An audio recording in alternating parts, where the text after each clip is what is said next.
It's exciting to be back. It's season number 6 of our webinar series. My name is Ken Benson. I'm one of the co-hosts from the P1 Media Group and Kink Radio in Portland, Oregon, and live from Germany as usual. My co-host in the Big Cheese Benztown, Andy Sanneman. Welcome. Hi guys. Hi, Andy. Hey, thanks Hi, for Andy. joining us.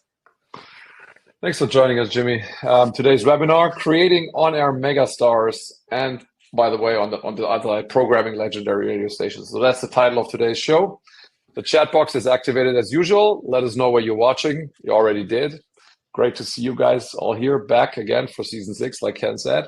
And if you have a question, please type it in the Q&A section or into the chat, and we'll promise Jimmy's going to answer all the questions at the end of the show. So let's see, how many do we get, and and let's move this baby forward. All right. Well, someone in the chat put Jimmy Steele equals legend. So let's tell you about our legend's background. That means you got a lot to live up to today. So, all right. So he began his career as a CHR night jock working in Orlando, and then later alongside Kid Craddock at the Eagle in Dallas, and then went on to program some of the biggest radio stations in America. Jimmy and I first met in the early 90s. I was still in diapers, and Jimmy had his first programming job at WKRQ in Cincinnati, where he set ratings and revenue records. No, actually, we worked for the same company, which we had a lot of stations, mostly rock stations, but we were the 2 standout CHR stations. So we connected quite a bit. After 5 years in Cincinnati, he went back to Dallas and served as the VP of Programming and Operations for Clear Channel, which of course is iHeart now. He had direct oversight there of the cluster's pop and rock stations. On from Dallas to LA and programming Power 106, one of the biggest hip hop brands in the world, for 20 years, which is a long time to program any radio station. And spent the last 6 years in Chicago working for Hubbard as VP of Brand and Content for one of the biggest hot AC brands in the world, WTMX Mix 101.9. Now, we also talk about today's webinar, creating on-air megastars. And here's a few of the megastars Jimmy had a hand in working with and developing, including Big Boy in LA, of course, Ebro in New York, Race Taylor in New York, Eric Ferguson in Chicago, John Jay, part of the John Jay and Rich Show in Phoenix and many other markets today. And after he left Chicago, he moved to Texas recently and joined an organization called Collective Heads. And we'll find out more about Jimmy's role and what that company is doing in today's conversation. So please welcome Jimmy Steele. Thank you, Ken. And I will say early on, I learned a lot from you when we worked at CityCasters together. Well, thank you. So, Jimmy, let's begin. Like the icebreaker, my favorite question every webinar. What is something people don't know about you? You know, when I first saw this question, I living in the public eye or ear, however you look at it, I had to think pretty hard. And I thought way back. And one thing that fits that description, excuse me, is I almost died at birth, and my mother almost died giving birth to me. There were blood transfusions and priests called. So that's not a common thing that's known about me. So I would like to think that means I'm here for a reason, or I was spared for a reason, but that is something that not many people know now, no longer a secret. So thanks for intruding on that, Andrea. Well, I think they made a good choice. You've had a positive effect on the industry and many people in the industry in developing them. And we'll talk a lot about that. And of course, you started off in the early part of your career as a night jock on several big CHR radio stations. So I know because of that, Jimmy, talent has always been near and dear to your heart. I mean, you were an exceptional DJ. In fact, if you search this image online, you can hear an air check of Jimmy, which I think he's embarrassed by today. Hey. You got to remember, it was probably 1987. It was a different era. But anyway, like I said, you were an exceptional DJ, and you coached some of the best in the business. And today, we face the challenge where operators are continuing to cut talent from the budgets. You know, is this a mistake? And what would you say to radio owners and operators to make talent a priority and continue to fund that today? Everybody, doesn't matter the company size, is in a very precarious situation. We've got a business model that has gone through amazing change, and we keep putting patches on the tire to kind of retrofit everything. And in a perfect world, we kind of need to start over, especially with the way we're being consumed. But no matter what the delivery system is, you need talent. The music is available everywhere. Everyone's got their phone in their pocket. They've all got the Echo Nest from the DPS, from the digital service providers, and everybody's got every song ever made. So that is a flat competitive, situation. I've always believed this, and I think now it's more true than ever that what is between the songs, and that is simply your imagination with promotions, your imagination with imaging, and unique, compelling personalities. Today, it's more important than ever that they are found, nurtured, and fostered. And I think in this competitive environment with heavily leveraged companies,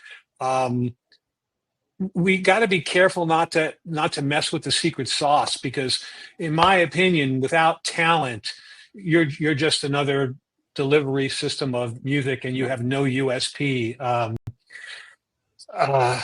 It's very troubling to me. And I think that we've proved time and time again, Kenny, you mentioned it in the intro, that different operators, different formats, different geographies, the radio stations that grow to become iconic aren't because they played the best rock or the best music mix or whatever. It's because they've had personalities that kind of barged into your life and became inextricable with your own DNA. They're your buddies and your pals. They knew how to pierce the screen. They knew how to make a difference. They knew how to create FOMO if you missed a day of their show. And that's the most troubling thing to me today, where sometimes that is not prioritized. And I could say to you that I work in from some of the very biggest markets in America, like LA, and very small diary markets that don't even have PPM. And there's still a lot of amazing talent out there. So we shouldn't be disheartened because in some situations people get let go. There's still a lot of great, vibrant talent out there. And that's very reassuring. And where would you find that talent today? Because, the old school pipeline that we had developing in small markets and overnight shifts, those have been long gone. So where are those new people, that next generation, you think? Well, I want to be careful how I say this, because I don't think you always should look in the traditional places. And I think I've kind of made a career out of not finding people in the traditional places. The guy that I had, because I'm not there anymore, at Mix in Chicago, had never hosted a radio show in his life. Chris Petlek, an amazing talent. He's a podcaster. He had a show on Netflix. He was working at an ad agency in LA. He had done social media for Ryan Seacrest, and he had been a writer for our show in Chicago, but never hosted a radio show. But he had the it thing.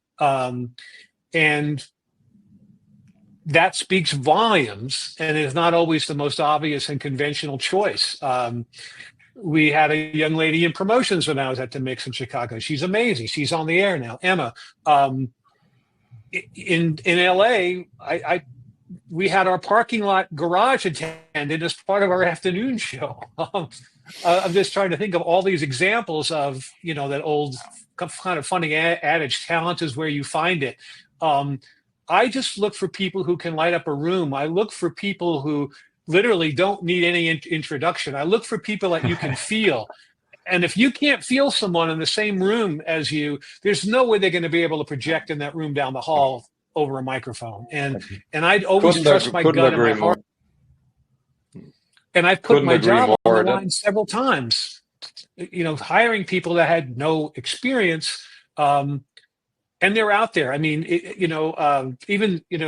There's folks who are even great at voice tracking. And I would maintain that voice tracking is also an art. It's a different art, because you can keep doing it until you get the break 100% on point. But there's some people out there who are amazing at voice tracking. So there's two different arts, live radio and voice tracking. And we got a bunch of talented people out there. It's It's incumbent upon the programmers and the operators and the owners to lift these people up and build their brands around them, because without that, we got nothing. Right. So Jimmy, let's talk about voice tracking for a moment. You say there's amazing voice trackers out there. I think probably everyone that's involved with programming today is using voice tracking, maybe from overnights or maybe much more so than that. What advice would you give those programmers to coach those voice talents so they will be amazing voice trackers? Well, again, there are two different art forms. One is spontaneous, and the other is you can sit there and do it until you get it correct. But the commonality between both art forms is emotion. If you're going to recut a break until you get it right, and I'm just making this up, 6, 7, 8 times or whatever it may be, don't make the multiple times drain emotion every time you recut it, because someone is hearing that break for the first time once you upload it. And you could be just as authentic, just as sincere, just as excited, and just as compelling in a pre-recorded version. So I don't look at people who voice track as, oh, it's a cop-out, it's voice tracked, or it's easier, or it doesn't have to be this or that. I look at voice tracking as just as vital as live radio. Like anything in life, it's what you bring to the technique. Yeah. I mean, next question like hones in perfectly as well. I mean, we discussed it. I mean, you've been like on the forefront. Your reputation is like developing talent like maybe no one other, and includes some of the biggest names. I mean, Ken mentioned a few: Big Boy, Rays, Ebro, John Jay from John Jay Rich Show, many others. So I guess kind of the secret is like finding the people like you described, like putting yourself on the line, like finding people in like different places and like looking if they can fill up a room and being basically entertaining, and if you feel them. But what is happening like on a deeper level? So let's say hypothetically you found someone, you identified a great talent. Like, how do you work with them? Like, what's the secret like to get maybe the garage guy to be like the next Ebro? Like, what's the secret? It's a great question, Andrew. So I was having this conversation with a morning team I'm working with earlier this week, who are amazing, and their combination and the characters and the plot of their show is not unlike a lot of shows in America, where you have one veteran host who is the radio person, and you have one younger person who is not really a traditional radio person. And obviously the contrast they create between the two personalities is where all the entertainment comes from. So, you know, some words are overused: authenticity and being real and all of that.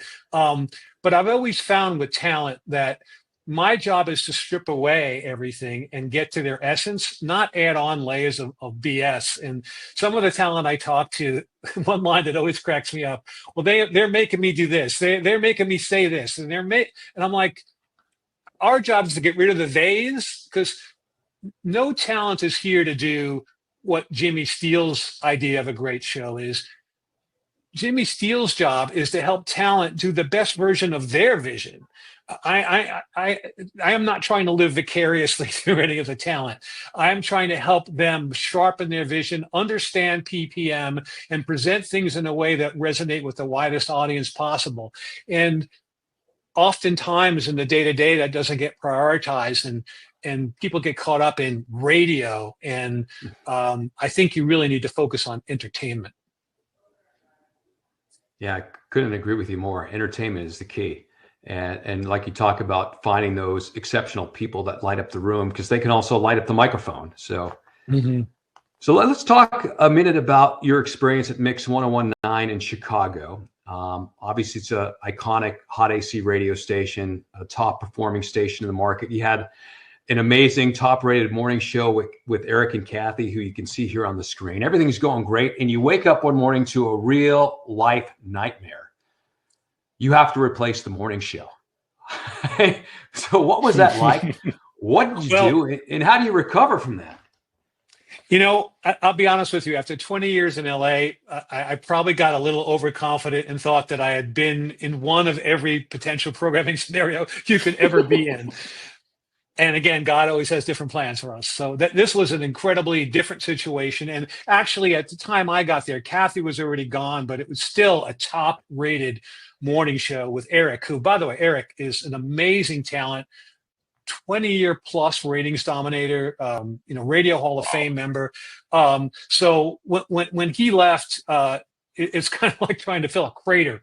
And as I mentioned a few moments ago, I got air checks from all the usual suspects, and not that any of them were bad.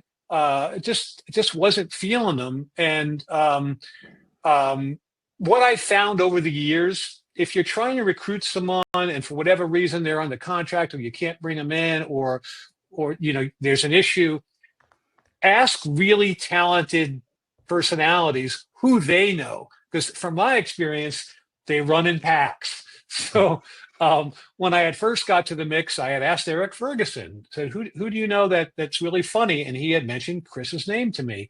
And I started a relationship with Chris that went on many, many months. And when I finally had an opening at night, I brought him in originally to do nights and then afternoons. And then when that situation occurred, while we looked all over the country, there was just no one in my mind who I thought would be a better fit for that situation. And again, it wasn't a conventional choice. And I got to credit Hubbard for letting me do something very unconventional.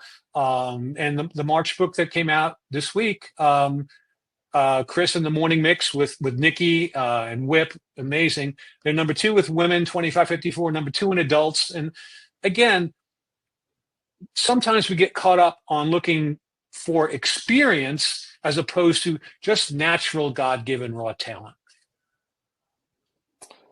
Yeah, I mean, I think that's the case in many things that used to be an art form, because it gets like drilled after efficiency only. So programmers, and that's the next point, I mean, they have more and more responsibilities. We hear like the complaints everywhere, fewer and fewer resources, more and more to do. The expectations for performance, kind of the same, they haven't changed. So as a day-to-day PD, which is not too long ago for you now, so how did you prioritize with all that different tasks and new things you had to basically take care of? Like, how did you prioritize your day? How did you stay focused, like, on what's really important to the station, to you? Like, how did you do that? It's a great question, and honestly, it's at least for me, it was getting more and more difficult because, to your point, everyone is wearing more and more hats, and that's just kind of the day that we're living in at the moment. But you have to have the ability to tune out the noise. When you're sitting in a program director seat in a major market, and this is no newsflash, there's multiple people who want minutes out of your day, and you have to prioritize so that the majority of your day is spending things that is directly impactful to ratings or revenue.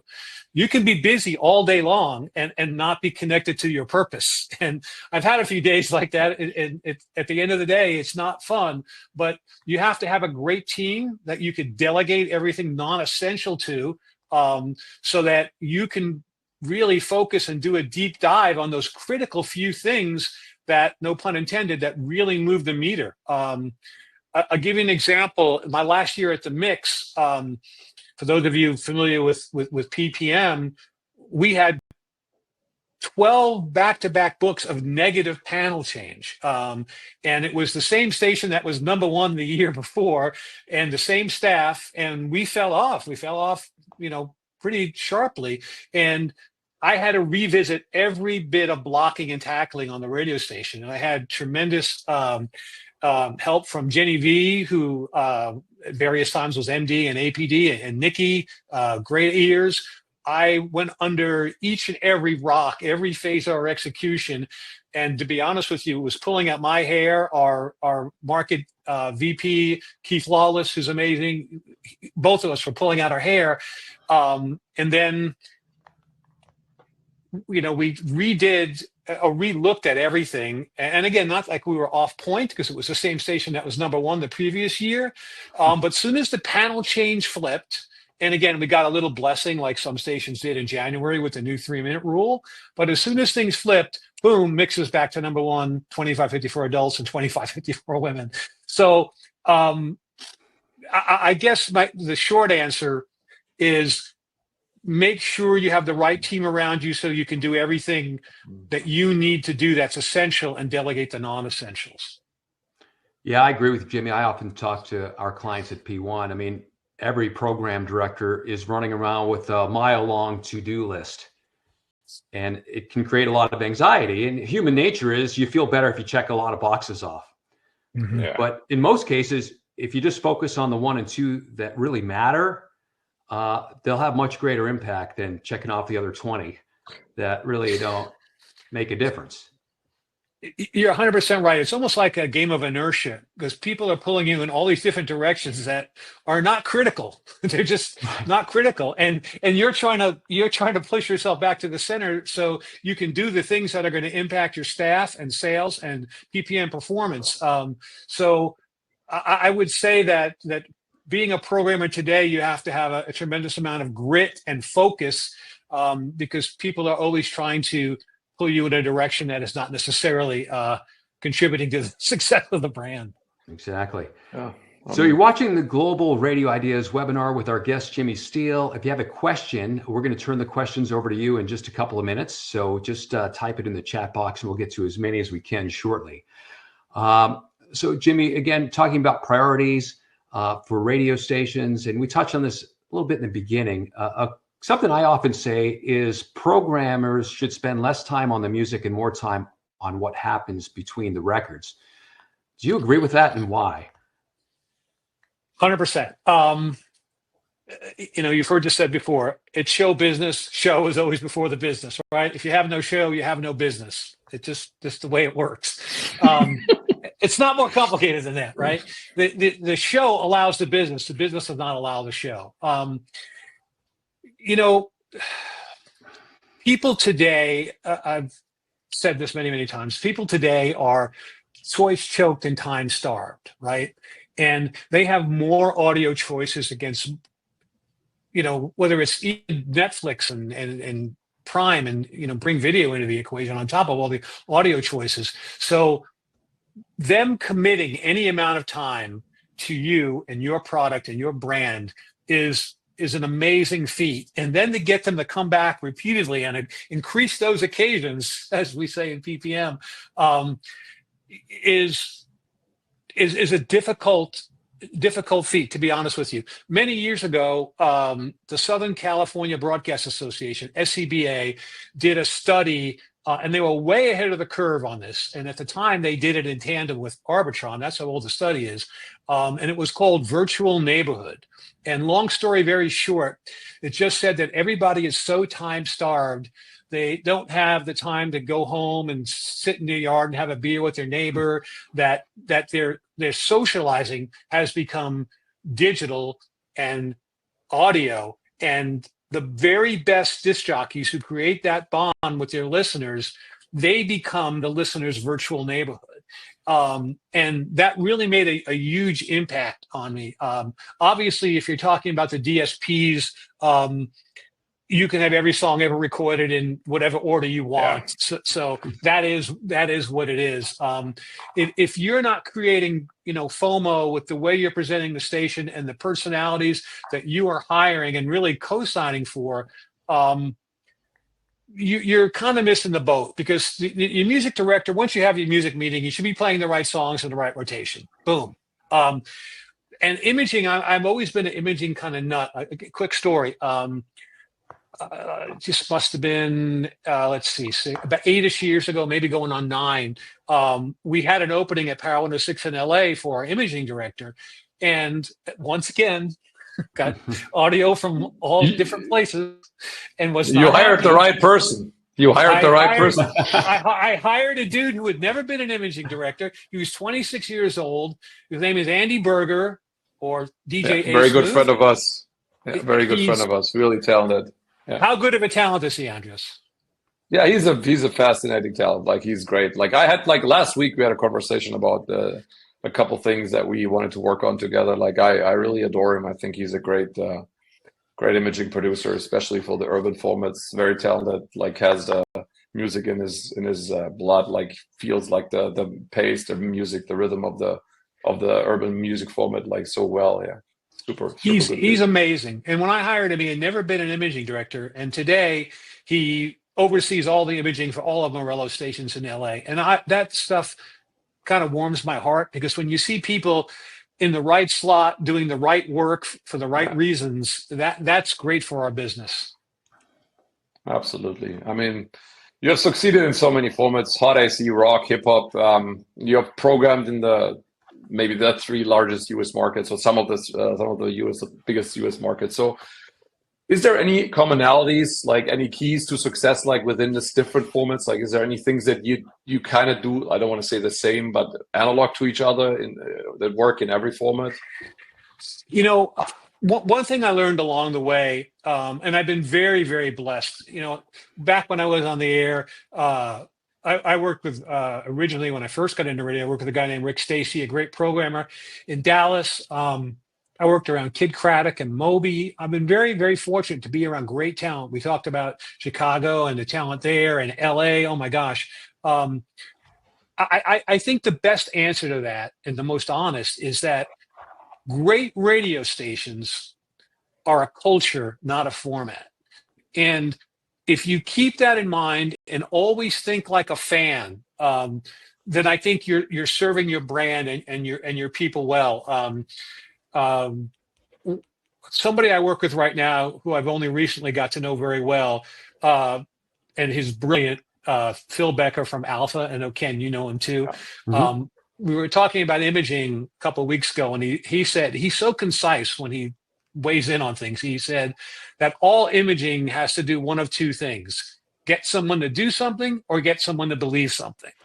Like, does it get any better than that? If you're trying to figure out what you need to do in imaging, so I think, to answer your question, if you can find people that can create a culture, you know, good radio stations reflect the culture. Great radio stations help invent the culture.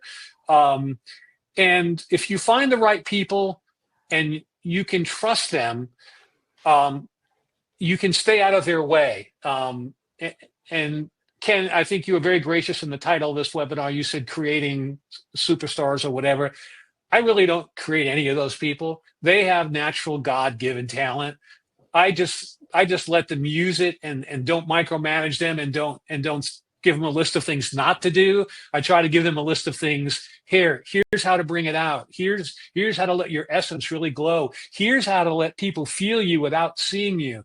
And Andreas, I think that's pan-formatic. That's true in any format. Yeah, I think that's kind of like also a great analogy for everyone who's running a business or having a company. I mean, there's fascinating books about creating company cultures, or how companies created great culture more by the people than like invented by like a textbook. So I think that's a really good point. So I mean, you said that multiple times. You're obviously a radio fan, a music fan.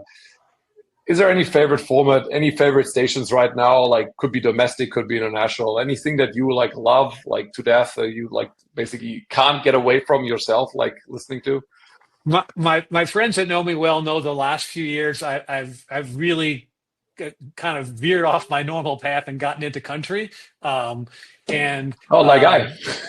like and Ken knows this, being involved with Tim, who we'll talk about in a minute, with the Collective Heads group, being involved with the Bull in Portland is very, very satisfying for me. I love country music. Yeah, I live in Texas, but my wife's from Texas, so country would be the music of my preference at the moment. But I do love all kinds of music. And I will let the cat out of the bag. When I saw Jimmy in Portland a couple weeks ago for some meetings for the Bull in Portland, Jimmy was in his cowboy boots. That is true. I guess, you know, when I see artists breaking in country like Parker McCollum and Ty Myers and William Beckman, these guys who are making great mass appeal country / pop music, I just think that I wish CHR had that kind of crop of never ending up and coming superstars. It's very also great talented musicians. Also, like all of them are great talented musicians. That's on top of it. That's why I love country so much, because there's so many talented musicians in the country music scene. Is like incredible if you compare that to regular pop music. Like, it's insane. Like, absolutely fascinating. This kid, Ty Myers, he's 18. Yeah, he's from Austin. I'm a little biased, but his debut album, like the production, the writing, you think this kid was 40 or 50 years old. This got such great perspective, and it's just it's a very vibrant form of music right now, and I'm a little bit biased. I had the good fortune this year to go to CRS for the very first time, and hats off to RJ and his crew there. What an amazing convention! Oh my gosh! So I'm a little biased there. I've been to Country Radio Seminar a couple times. It's unbelievable. It gets you supercharged about country music and radio, and it's very exciting. All right, we're going to turn the questions over to the audience in just a moment. But last question we have for you is tell us about Collective Heads and what your role is there and what Collective Heads does, since it's a brand new company that you're involved with. It's very exciting for me as someone who has, sat behind the PD chair for many, many years working for a big company, or big companies, I guess. Being out on my own and being able to work from my home is, I cannot tell you how happy that makes me. I have a wonderful wife and great kids who both live in Texas, and I'm just very supercharged about being able to do what I love to do from my home. And honestly, it's an idea that our founder Tim Richards came up with. Hey, just find a bunch of people you like and work for a bunch of people you like and do good work. Again, it's not much more complicated than that. Speak about Tim for a minute. Him and I, Ken, we don't go quite back as far as you and I, but we go back really far from when Tim used to program Q101 in Chicago when I was a VP at MS. He's come up with an amazing proprietary micro-targeting process. And again, you have to be armed with meter knowledge. It's not just about the talent and the imaging and the music. I will just say this about Tim's process. I wouldn't want to compete against it. And it is something that helps you identify your heaviest listeners and super serve them in a way where it reinforces their decision to listen to the radio station and advocate for you and become evangelists for your brand, which is really, long story short, what our jobs are. And also Jimmy Lawson and Joe Lindsay, two amazing programmers, have joined us there. And on the digital tip, Heidi McIver Allen is in charge of our digital, and she's amazing. So I think the way that the industry is headed, Ken, we could either be an extension of people you have in-house, or we could kind of fill the void of whatever isn't in-house anymore.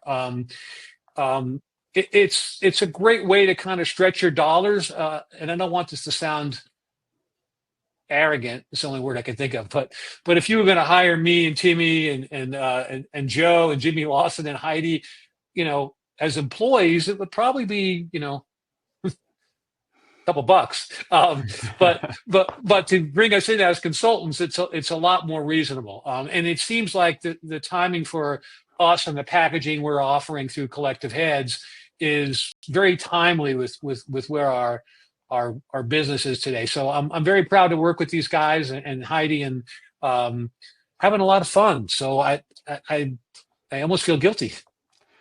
Well, we're glad your radio brain is still involved helping radio stations on a daily basis, because it's a great one. Absolutely. All right, well, let's get to a few questions here. Again, if you have a question for Jimmy, here's your opportunity. Just type it in the chat box. We'll get to as many as he's willing to stick around for. Yeah, it's not going to get cheaper, guys. You saw it's a new company, Collective Heads, so this is like the chance to ask Jimmy for free next time. Like, he's going to charge you for it. So, all right. First up comes from Jay Dixon about finding talent. He asks, "What story can you share about finding the it in talent? What are 3 things you saw in talent that grabbed your attention most?" I know Jay. Jay's a wonderful programmer himself. That's a great question, Jay. I look for people, whether they're talking to me or others, who can hold other people's attention and hold my attention. If someone is telling me a story I've either already heard or telling me about a TV show I've already seen or a song I already know, but they're telling me in a way that sounds fresh and has a different POV than mine, or makes me think about something in a different way, or recontextualize it and makes it humorous and it wasn't originally humorous, I look for interesting people, and that comes with eye contact. It comes with confidence. And honestly, if I was going to whittle that down to one thing, I look for people who are 100% comfortable with who they are. They're not trying to be something or say something they're not. They're just good with who they are, and that pours out of every pore in their body. And it isn't easy to find, of course, but I think when you find those kinds of people, it's undeniable. And sometimes I have hard conversations with people when I don't feel that, because you can't fake the funk. Yeah. So question from Rick Rooster: how does imaging impact the programming of legendary radio stations? I think a lot. I mean, it's the visual for the ear, right? You're helping people form an opinion of what they're consuming, and you're either giving them a pat on the back and you're affirming it's a great decision, or you may inadvertently be saying, this isn't for me. This doesn't speak to me, or doesn't reflect my values, or whatever the piece of imaging is. But in my mind, great imaging should always be concise, and the messaging should be fun, and it should keep the station moving. And then if we add Phil Becker's comments, it should be something we want to make people believe or make them take action or do something. So those 100%. Great tips. Thanks for sharing that. Next question is a private question. This person wants to know if you can share a story of a moment that stands out as one of your greatest experiences for the audience at a station you programmed. That's a great question. There's got to be many answers. Just pick one.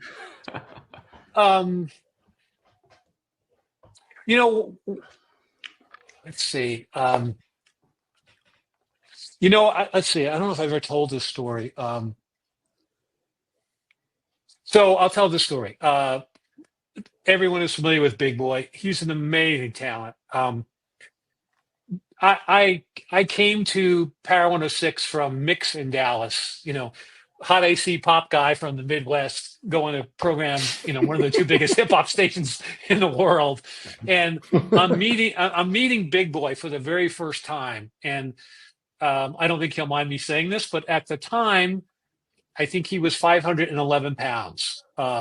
He was a very intimidating figure. And I've never programmed hip hop before. I never met Big Boy before. And he walks into my office, closes the door, and I'm like, this is my moment of truth right here.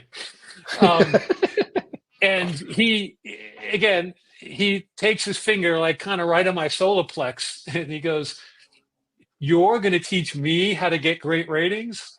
And I thought, well, whatever I say next is going to define my relationship with him forever. And so, you said? I don't know. I conjured this up. I just said to him, no. And then he looked at me like with complete disdain. And I said, I'm going to teach you to forget about ratings and just do great entertaining content, and the ratings will follow. And we were good from that point on. He's amazing. So that would be up there. A great answer. So it was a scary meeting for me. Moment. I bet.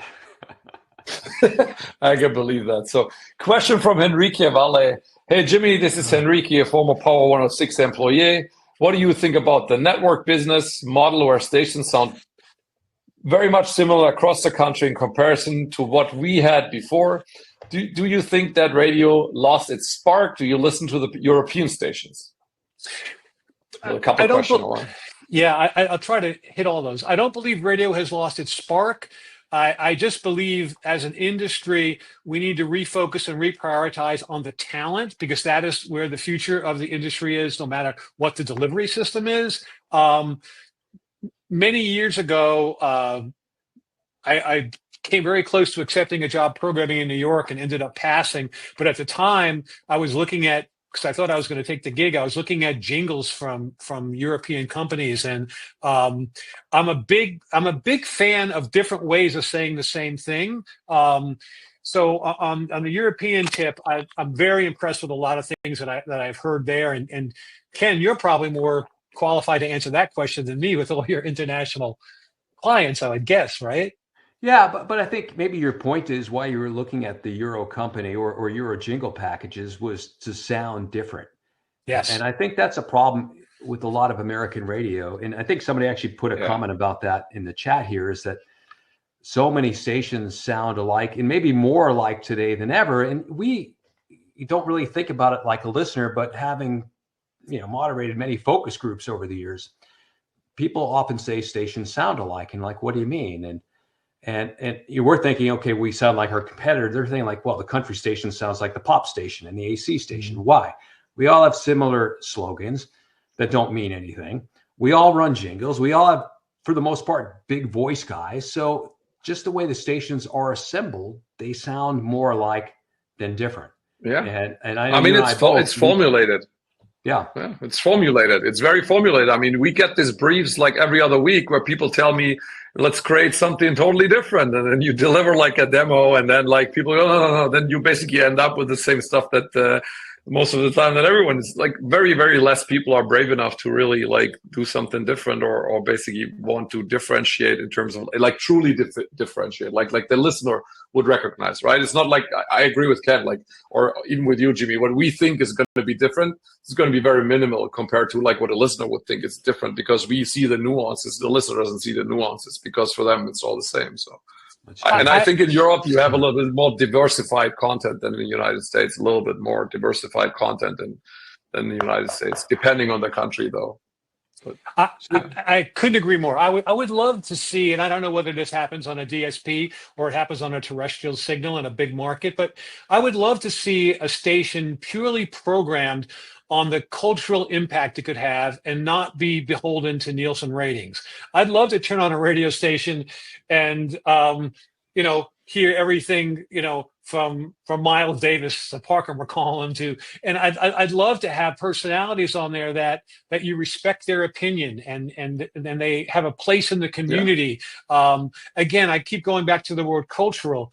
We all decide how much impact we're going to have. Are we going to be entertainers? Yeah. Or are we going to be artists? And in every single case that I'm involved in, I strive for people to commit artistry and not just entertainment. And our business model doesn't necessarily prioritize that due to a myriad of circumstances. But if you think about it, everybody on this call, whether you're a programmer or a personality or whatever, in one break, you talk to more people than most people do in their entire life. Like, make it matter. Like, we are so privileged to do this for a living. Don't take any of it for granted. You have time for a couple more questions? Sure. Okay, so let me ask you a research question from Bob Perry. What is your view on using focus groups of station P1s to help refine the content of an Air Talents show? Great question, Bob. Did some focus groups recently. Where I find the most value in focus groups, Bob, is not just necessarily what people are saying. I really try to play very close attention in how they're saying it, because oftentimes their wording and the phrases they choose, they end up in my promos. Because part of your job is to reflect the people that you're targeting. And I put a lot of value in focus groups because you are talking directly to the audience. It's not just a verbatim on a printed page. And I like to hear the tone of the voice. I like to see the smile on their face when they say they love my morning show. I like to really be able to draw out how engaged they really are with my brand and my products. So I love focus groups. But I think you have to be careful with them because it's not the same as doing a market study. It's anecdotal and it's great narrative, but it doesn't necessarily represent the whole market. So that's my caveat. So Jim Carrey is asking, what with Spotify, Apple Music, etc., it feels like music has become more and more of a commodity. I mean, I think we discussed it. Assuming this is true, and feel free to disagree, should jocks talk more and focus on differentiating via personality, also understanding that more doesn't necessarily mean better if it's not the right more, I think. So it's a great question. The truth is, if the jock is really talented, yes, they should talk more. If they are not, they should shut up. Simple answer. Yeah. All right, let's jump to maybe the final question for today, because I know you've got another call coming up, and we're very appreciative of your time and most of all your insight today. Kevin Harris wants to know, and I think this is a concern of many jocks. We talk about how important talent is, but yet there's more voice tracking. And then, of course, what's hanging out in the background is, how does AI factor in all this? How is this going to impact? Will it eliminate the human voice that's left for presentation, imaging, spots, etc.? So as far as my tasks and my daily work, I'm a big fan of AI. It certainly helps with the workload. As far as talking about AI in the context of personalities, here's my thinking. AI, all it really does is regurgitate everything it scrubbed from the web. AI has had no experiences of its own. So if I want to find out about a Shelby Lynn record from 20 years ago or whatever, I could ask AI. It's a more thorough Google, right? And if I want to program a radio station with an AI voice, it doesn't have any experiences of its own. In my mind, it doesn't replicate the emotion and tone and sound of experience. Will it be used and will it be part of this business going forward? Absolutely. And I think it's just another thing that is occurring in a long line of things to make each of us better at what we do. Because if you can't prove that you are better than AI, you can't prove that you're better than the next programmer or the personality on before or after you, it's just another piece of competition. As an industry, whether we're a manager or a personality, we're really good at pointing our fingers and this person got that or that person got this and I didn't get this. And I'm guilty of that at times as well. But focus on the things you can control. You can control how good you are, how relatable you are, how thorough you are. You've got to bring more value today to your employer than you cost. If you don't, you'll be in that next round of layoffs. And Kevin, you're an awesome jock. And I was in close to you actually last weekend. Where were we? We were north of Austin. But anyway, we got to catch up, Kevin. Great question. Yeah, and if you're a jock, I mean, you need to be asking the question, how valuable am I? And it's mainly judged by what endorsement revenue is attached to your name. That's a big metric that the macroeconomics of the business is looking at nowadays. So I would certainly recommend getting tight with the sales department, letting them know you're willing, able, and available to help your clients and endorse their products. It will make you an invaluable person in the organization. 100%. Well, Jimmy, yeah, go ahead. Yeah, if you're not going on client calls or you're not doing client Zooms, you are putting an expiration date on your employment potentially. Right. Well, listen, hey, thank you so much for being so generous with your time and thoughts today. Much appreciated. Thanks, There's Jimmy. Email there to get a hold of Jimmy at his new company. We wish you well at Collective Heads and look forward to hearing about the noise you guys make in the future. Also want to thank Robbie, our producer, who works tirelessly behind the scenes to help put this together. Thanks, Robbie. Thank you, Robbie. And most of all, thank all of you for watching. A video of today's webinar will be posted tomorrow on the P1 Media Group page and the Benztown site and YouTube. I know Jimmy will be circulating this link as well. So if you want to watch it again or share it, feel free to do that. We've got some really awesome guests like Jimmy in the pipeline, and we'll have more details about our next webinar guest shortly. And of course, at any time, if you have any people in mind you'd like us to talk to, feel free to share those with us. And again, Jimmy, thank you so much for today. We appreciate it. Yeah, my pleasure. Thanks for having me. Thank you, Andres. Thank you so much. Thanks again for watching. Bye-bye, everybody. Thanks, guys. Bye-bye.